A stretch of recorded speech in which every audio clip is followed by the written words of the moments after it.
White Witch 110 here. Look what we got. More white stuff. Miss Sheila, if you want snow, you should come up here. A nice little blanket of it this morning.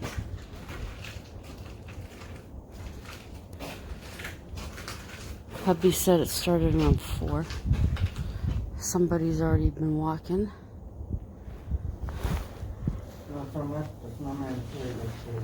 What did he, what? Huh? Snowman's hair disappeared. His hair disappeared. Oh, his hair disappeared. He's always been leaning like that. I did take a picture, but I don't think I ever posted it. The twigs in that came from that bush. The stones came from over there. That's a condo. To me, it looks like an office building, but might have been at one time. And the cat.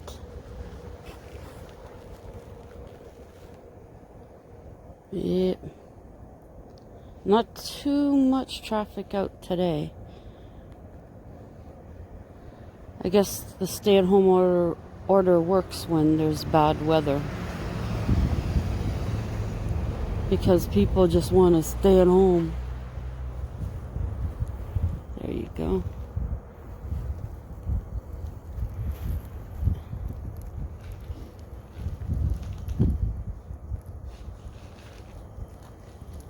Snow's coming right at ya.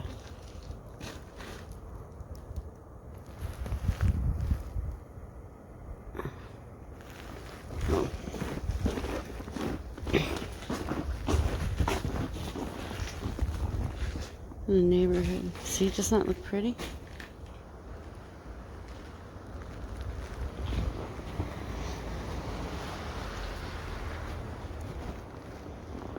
Our footprints.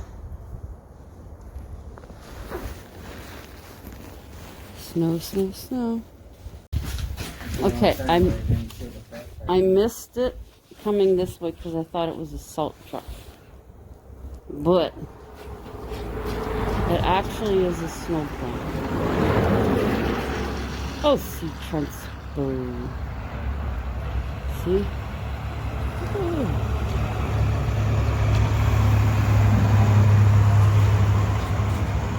Oh, he's doing the one close to the medium. Ew. Well, that's a little bit he left here. We haven't even had enough on the curb to have the guy come to remove the snow. So I can't even show you guys that process. That's pretty cool. The first time I seen it, I was like, wow. Those green lights look blue in my phone.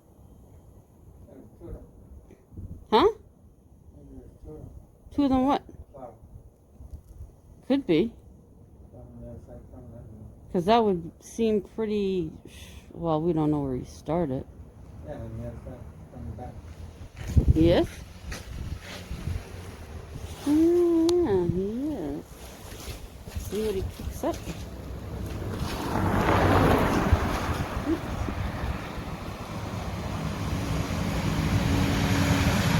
Oh, and he's doing salt too. It's like a dusting. That's how they're cooking up.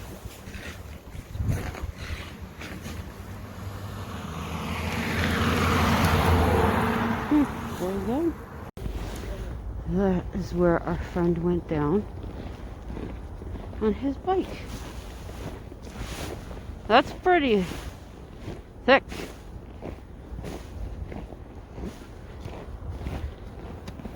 It's like a game every morning. Which way did he go? Okay.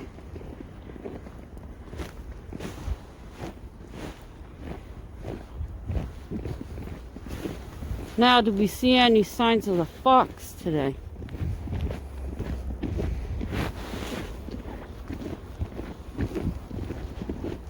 Not over here.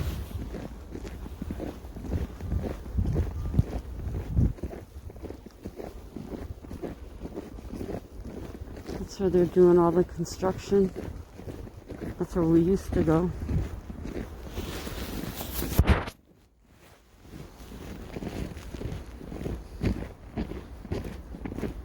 You see any paw prints?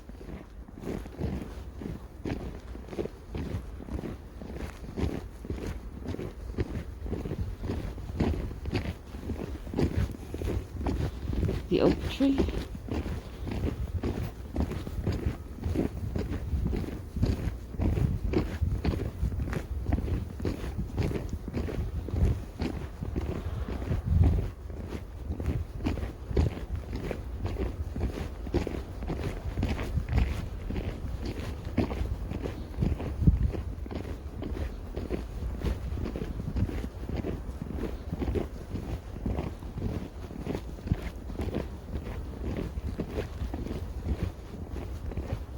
Whoa.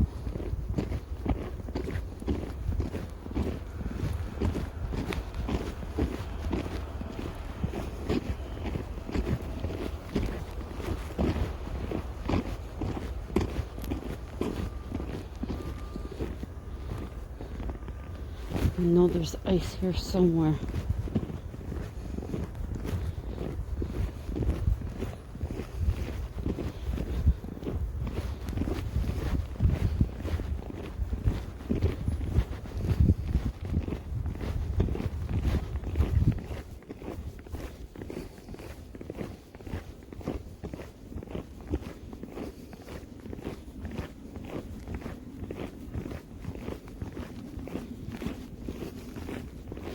He has to wait for me when we get to the building, because he's not my boss.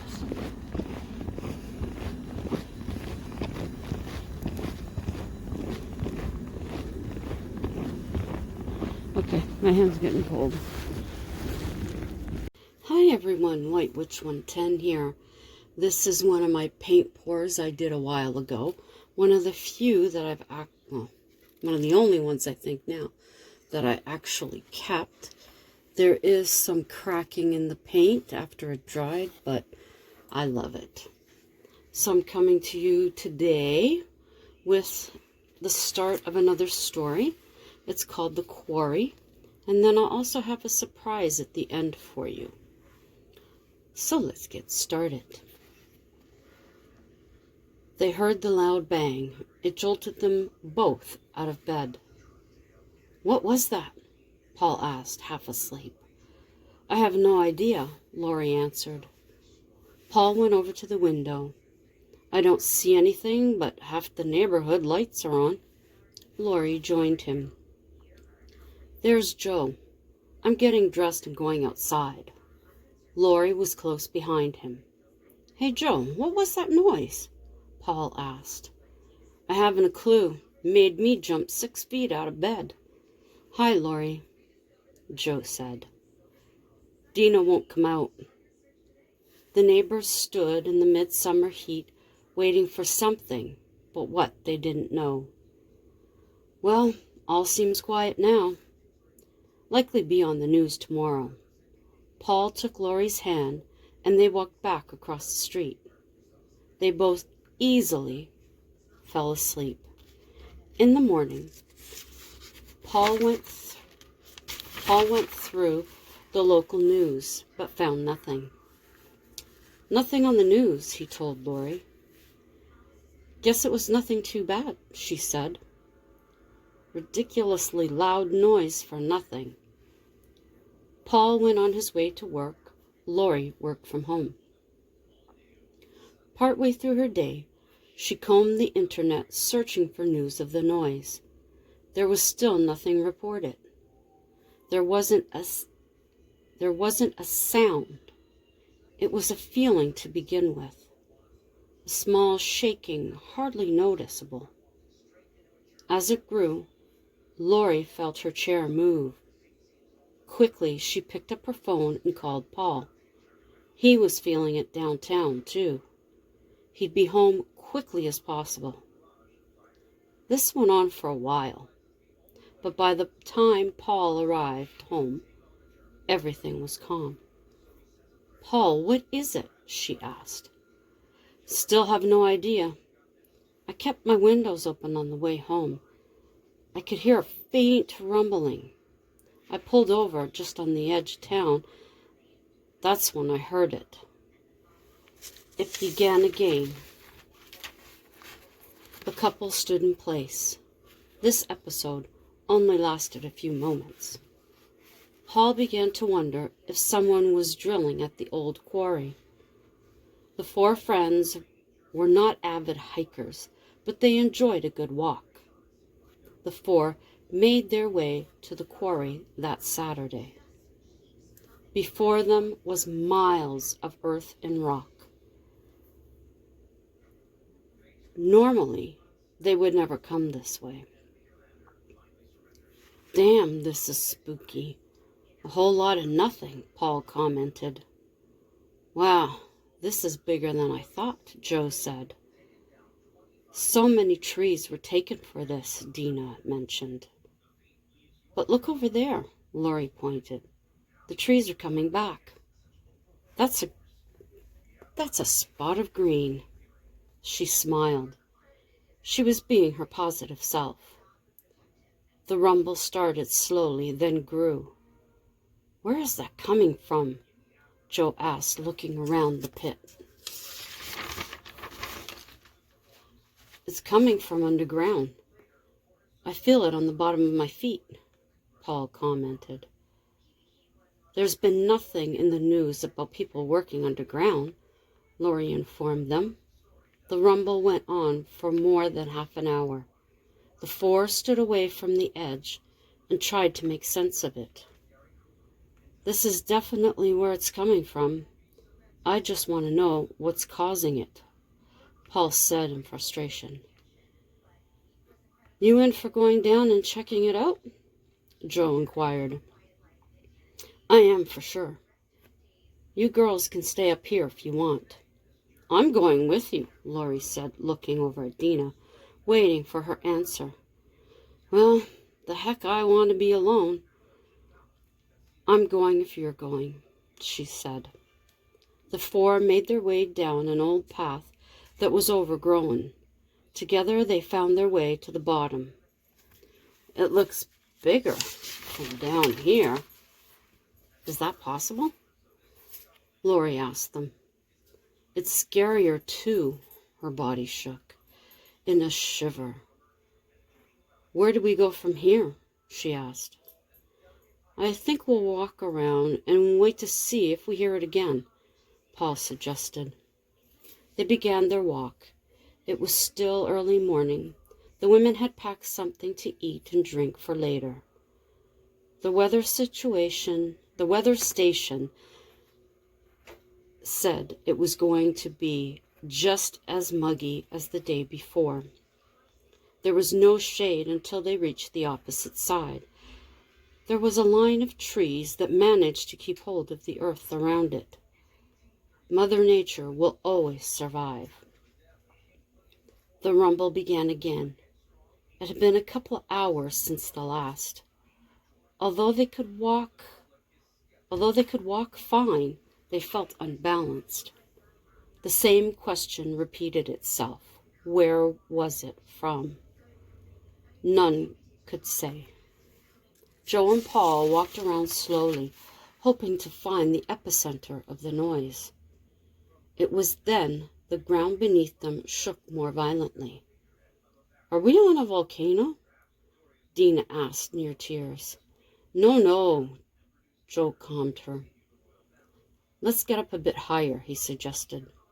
The four climbed an easy path among the rocks. They stopped when the motion did. "Do you think it's something illegal?" Lori asked. "With all this noise and feeling, I highly doubt it," Paul answered. There they sat, talking over the possibilities. It was then Dina noticed movement not far from them on the surface of the pit. "Look," she whispered and pointed. From behind a clump of bushes, a figure rose. It was dark and bulky. Who is it? Living in a small city, you were expected to know everyone. None of them recognized the figure.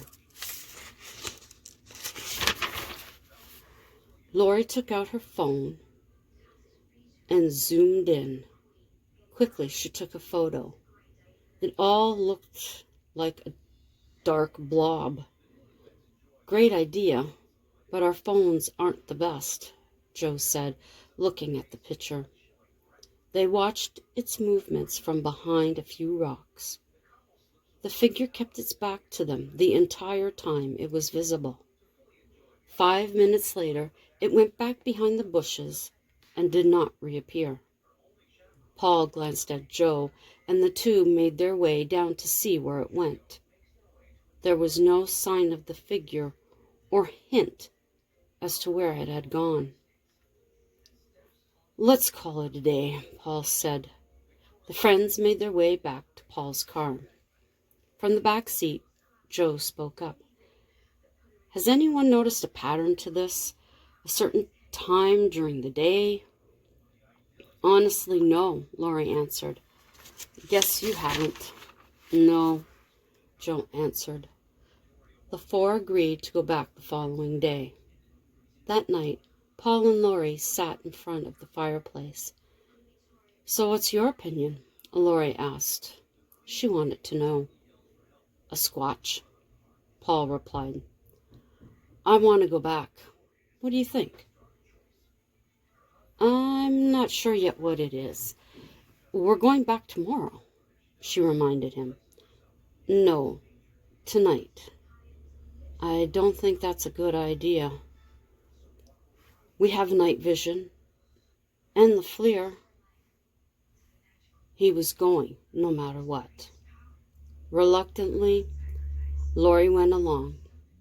3 a.m. they were at the quarry, the witching hour. Paul had the night vision, while Lori used the FLIR.